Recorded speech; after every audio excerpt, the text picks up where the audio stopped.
This is a heartbreaking story of 7 brothers and 1 sister. The story takes place during a time of ignorance, when humans lacked awareness. There was a village where all the people were Hindus. In this village, 7 brothers and their sister lived together in love and harmony. Their parents had passed away, and the brothers loved their sister dearly. The brothers would leave early in the morning for work, and their younger sister would do the housework and cook food for everyone. The 7 brothers went hunting every day and brought back animals. They would give their sister the meat, and she would cook delicious meals. One day, the brothers went hunting as usual, and in the evening, the sister was preparing vegetables for dinner. As she was cutting, she accidentally cut her finger with the knife, and blood started flowing. She was worried that her brothers would be upset if they saw the blood. So, she tried to wipe it off with her cloth. Then, she realized that if her brothers saw the bloodstains on the cloth, they would ask where the blood came from. She panicked and decided to use some spinach from a bowl to clean the blood,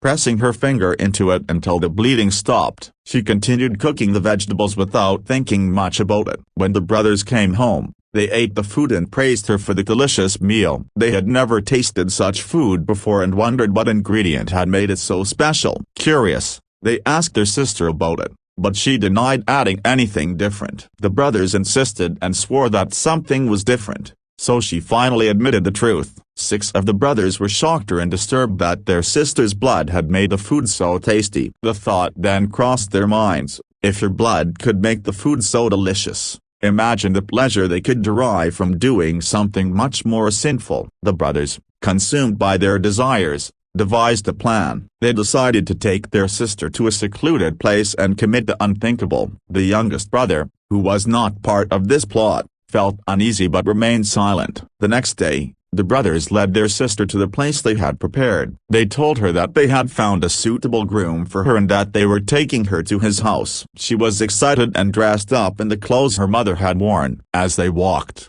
the sister grew tired, and when they reached a small hill, her brothers tied her up. The youngest brother, who was still hesitant, stood apart and watched in horror as his brothers began to commit unspeakable acts with their sister. Afterwards, they killed her, and instead of burying her body, they decided to cook and eat her. The youngest brother was devastated, watching his brothers, who had first violated their beloved sister, now preparing to consume her body. It was a gruesome and horrifying act, showing the depths of depravity. This story is extremely distressing, involving themes of cruelty, betrayal, and the abuse of power. It highlights the horrors of human nature when consumed by lust and greed, as well as the tragic consequences of such actions. After eating, the 6 brothers said, "What a delicious meat it was." The eldest brother then told the youngest brother, "Our sister's body parts are lying around. You should bury them in the ground." The brother placed his sister's head and hair into the pit and covered it. All the brothers went home, and no one was sad about their sister's death,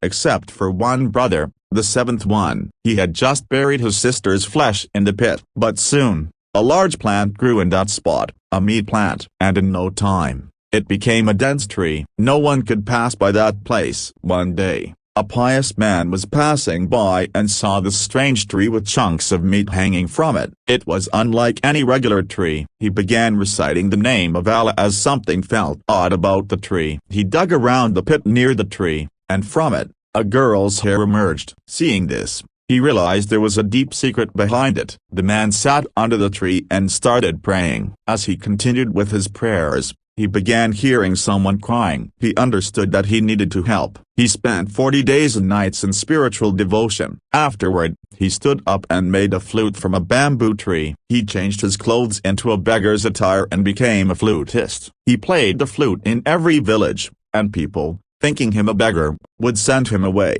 He traveled through many villages, but still, the reason he had been sent on this mission remained unknown. He prayed to Allah, asking for guidance, wishing to help someone who had been wronged. He arrived in a village where the 6 brothers lived. They were now married, and only the 7th brother remained unmarried, living in deep sorrow. The pious man, while playing his flute, first stopped in front of the 7th brother's house. As the flute played, a voice came from it, saying, "This is the greatest enemy." The eldest brother heard this and recognized the voice. Sweat broke out on his forehead, and he told his wife to give the beggar some alms and send him away quickly. The pious man continued playing the flute, and at each house, a similar voice came out, describing the sins of the brothers. Each brother became terrified, realizing that soon the villagers would know of their crimes. Eventually, the pious man reached the house of the seventh brother. As he played the flute, the voice came again, saying,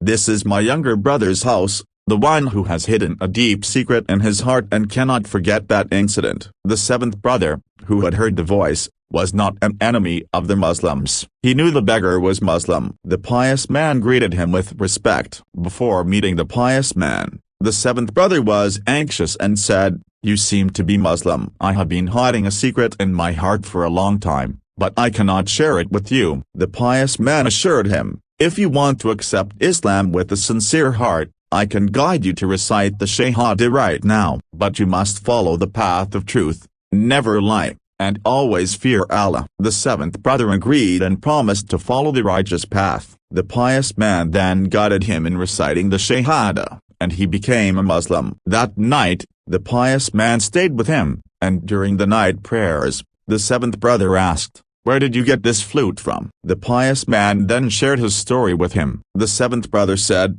"Take care of this flute, and never give it to anyone. It is very precious. When I pass through this village again, I will take it back from you." The seventh brother took good care of the flute, and whenever he prayed, he felt peace. The restlessness that had plagued him for years began to fade away. A few days later, the pious man returned. The seventh brother shared the whole story of how his sister had been wronged, murdered, and eaten by his brothers. He had buried the rest of her body parts. The pious man told him, "You did no wrong, but you did raise your voice for the truth. Now that you are a Muslim, you must help your sister." The pious man then suggested, "First, we will pray for her, asking Allah for help." The seventh brother prayed, "O Allah, you are the most merciful. You know what was in my heart." The seventh brother wept as he said, "Allah, you have guided me to Islam, but please bring my sister back into this world. My heart is filled with wounds. My brothers are the cause of her death." The pious man replied,